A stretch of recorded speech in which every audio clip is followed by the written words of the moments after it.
இன்று அவருடைய சத்தம். எழுதியவர் சகோதரர் சகரியா பொன்னன் அவர்கள். நாள் ஏப்ரல் 25.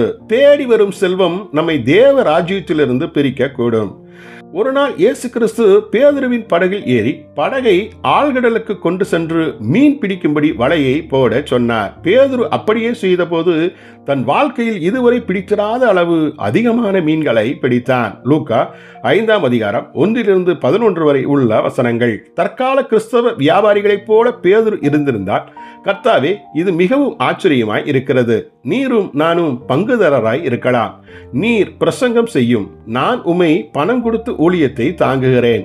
என்னுடைய மீன் வியாபாரம் இப்படி பெருகுமானால் சீக்கிரம் இஸ்ரவேலிலேயே நான் பணக்கார வியாபாரியாக ஆகிவிடுவேன். மேலும் என்னுடைய தசமபாகம் உமக்கு மட்டுமல்ல, இந்த தேசத்தில் பல இடங்களில் இருக்கிற கிறிஸ்தவ ஊழியர்களுக்கும் உதவியாக இருக்கும் என பலவாறு அவன் இயேசுவிடம் சொல்லியிருப்பான். மேலும் பேதுரு உலகத்தின் பல பகுதிகளுக்கும் சென்று தனது சாட்சியை வியாபாரிகளுக்கான அநேக கூட்டங்களில் சொல்லி வியாபாரத்தை செழிக்க வைக்கிற கிறிஸ்துவிடம் வியாபாரிகளை இழுத்து கொள்ளலாம் எனவும் எண்ணி இருக்க கூடும்.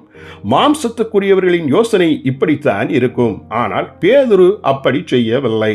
தனது மீன் பிடிக்கிற தொழிலையே விட்டுவிட்டு இயேசுவை பின்பற்றினான். ஆம், அவன் அந்த சோதனையில் வெற்றி பெற்றான். மிகுந்த பொருள் சம்பாதிக்க அனுகூலமாய் தங்கள் வழிகளை செழிப்பாக்குவதன் மூலம் தேவன் தங்களை சோதிக்கிறார் என்பதை கிறிஸ்தவர்கள் கொஞ்சமும் உணர்வது இல்லை.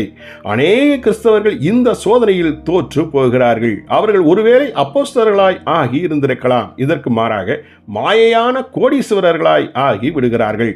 பல வருடங்களுக்கு பிறகு பேதுரு ஒரு பணக்கார வியாபாரியின் வங்கி தொடர்பிற்கு வெகு தூரமாகி வெள்ளியும் பொன்னும் என்னிடத்தில் இல்லை என்று சொல்ல முடிந்தது. அப்போஸ்தலர் 3ஆம் அதிகாரம் 6வது வசனம். ஆனால் அதைவிட மேலானதொன்று அவனிடம் இருந்தது. கிறிஸ்துவின் ராஜ்யத்திற்குரிய நித்திய செல்வத்தை பெறும்படிக்கு குப்பையான இவ்வுலக செல்வத்தை இழந்தான். ஜெபிப்போமா. அன்பின் தகப்பனே, எங்களுக்கு கிடைத்த செல்வத்தில் நாங்கள் சோதிக்கப்படுகிறோம் என்ற எச்சரிப்பை தந்தமைக்கு நன்றி.